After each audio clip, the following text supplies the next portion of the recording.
Okay, this is Ringwalk Media in association with Bartley Carter Racing and Redline Supercars.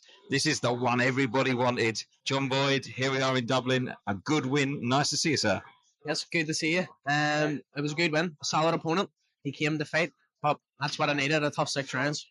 Listen, I sat ringside and watched this whole fight. I've actually recorded the whole thing as well. And, you know, the usual first round, everybody feeling each other out. And that sounded terrible, didn't it? But this is going to go wrong, this interview, isn't it? Getting the distances right. Second rounds, you just took control from there on out, didn't you? Yeah. I had to be switched on, sort of feel him out the first round, see how things were going. You made me say it that time. That's it now. And once I got the range right with the feints and stuff, and then I started letting the backhand go, I had to sort of put a wee bit of manners on him a wee bit because he clipped me with a couple of nice shots. So I had to sit down and bang a wee bit just to gain his respect. But good. It's very, very difficult because when you're at this stage of your career, you are fighting journeymen of sorts, but they're higher class journeymen and they can clip you, like you said there, can't they? Yeah, definitely clipped me with a couple. Now I was never in trouble, but it made me switch on that wee bit more. I had to be a lot more technical this fight rather than just getting in and blasting someone for 6 rounds. If it was clipping him, he was throwing back and I was having to move and stuff. So, it was good. Very, very good. What did your team say to you between the 4th and the 5th round? Because I think you got clipped in the 4th. The 5th round you came out and you just were completely all over him. You didn't stop. You almost upped the ante a little bit there. Yeah. The sort of game plan every round was sort of just feel him out for a minute and a half. Set up, find the distance, escape, make him go negative by making him miss. Once he misses a couple, he's not going to throw as much. Then once he starts getting clipped when he misses, then that's whenever he goes on the back foot. But get into the 4th and 5th, I went, we're here, we're near done. Let's just get it on, and I went for it. And like that again, saying get it on. I'm saying nothing. Listen, you're saying this, not me. 5th round, totally control, and you let loose a little bit of. We saw just a little bit of what you're about. I think you probably could have got him out of there if you'd gone for it a little bit more. If I had put it on him in the 5th round a wee bit more, maybe the 4th. I clipped him in the 2nd. Thought I had him. Clipped him again the 3rd or 4th.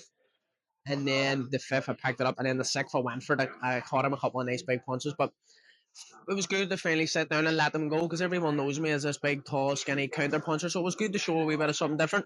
That I can sit down. I'm not afraid to sit in the pocket and let them go.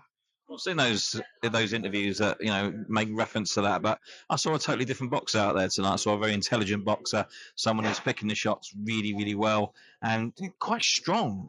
I guess weight is a big part of that. Are you happy where you are?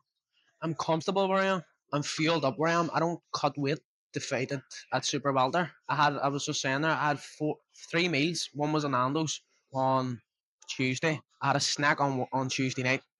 A big snack on Tuesday night, and woke up on Wednesday and was on weight. Pretty much every Belfast boxer now hates you for that.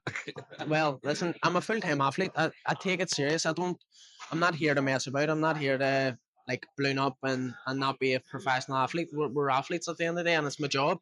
I want it to be my full-time job, and I'm going in the right direction. So, is there a point in talking about, really?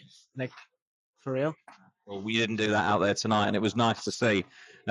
What's next for you? I know everyone will say who do you want and where you're going to go and all the rest of it. But I guess the game plan for the next 12 months, I'm assuming, is get a little bit more active, maybe have a little title in, somewhere along the line. Just get that experience under your belt so that you can really step it up maybe mid next year. Yeah. I don't know. I'm not the type of person to be calling people out. I hate that. It makes me cringe that people are calling names and calling this one, calling that one. Shut up. You know what I mean? Give more progression for you. Just progression. Something a wee bit to progress me in the right direction. I feel like I've been doing that. I've only been a pro 7 months and that's my 4th fight. So I've been active. I'm going to take a bit of time off because a couple of injuries I just need to address because there's no point in training through them and fighting through hand injuries because they're my money makers at the end of the day. Do you know what I mean? I'm still young. I'm still 23. So I can afford to take a bit of time off to get them healed up. So I don't know. I'll sit down with J&D and get these sorted out and then see what happens. I don't know. I'll probably get offered a fight here in the 1st of November and I'll probably jump in. But I don't know. I'll see what happens. Well, as long as you got the cut man, Mr. Andy, in the ring with his magic spray, that does all right, that, doesn't it? It's great. I'm not in between rounds. You'd be roasting. There are rumours as to what's in that, by the way. I can't tell it. Well, I know what has been in it. Listen. Probably full of Ford's Irish Stout. Don't start that. Well, he's banned from saying it tonight and he's not happy. Listen, the boys over in Belfast, we know them all very well. Sean and Anthony Kakachi and all those guys. And there's been a lot of really good feedback about yourself. Someone said to me, you are the better looking Sean McComb. How do you feel about that one?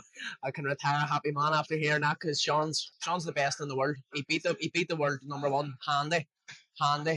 So to even be compared to someone like that you're going in the right direction. You know you're doing something right whenever people are making comments like that. So yeah, it's good. I think he might have something to say about that. No, he's a good lad. He's a very good lad. Like you say, class boxer, and was absolutely robbed in New York, wasn't he? Yeah, it was a disgrace. But listen, these things happen. It's just about bouncing back, and I'm sure Sean will definitely bounce back and no doubt have a world title. And obviously on the other side, Mr. Kakachi. I mean, the world's at his feet now. He's beat two-time world champions in 7 months. Not doing bad, is he? He done it easy. He hasn't even looked like he's been in trouble doing it. So he's putting Belfast on the map, and he's got to bring big time boxing back to Belfast. It already is back, but like he's at the very, very top of the sport now. So it's good to see someone from just down the road from me is doing it. So why can't everybody else? He's an inspiration to all of us. I was going to say, it's a very small, close-knit community out there in Belfast. Everybody knows everybody. So it must give you inspiration to see somebody like Anthony finally getting the shot and actually making it. Definitely. It's a big inspiration. It's a big inspiration to us starting out in our pro careers, but even the kids in the community. Do you know what I mean? There's a lot of fucking badness going on in Belfast, and it's easy to fall down the wrong path. So it's going to help kids stay motivated and like get the gyms and get into sport and stuff like that and stay off the street. So it's good to see. Listen, we really enjoyed that tonight. I'm looking forward to the next couple of fights. I think that'll be when we see the transition into maybe what we haven't seen yet. I think there's a bit more in the tank, definitely. And I'm looking forward to you learning and progressing. So really, really good to see you, mate. Thank you. Appreciate it. It's good to finally meet you. You're going to go off and have a donut or something now? The donut man, they're all starting to call me. So I've had 4 back in the car here. So I'm going to go down and stuff in the face. Got to enjoy it, mate. Cheers.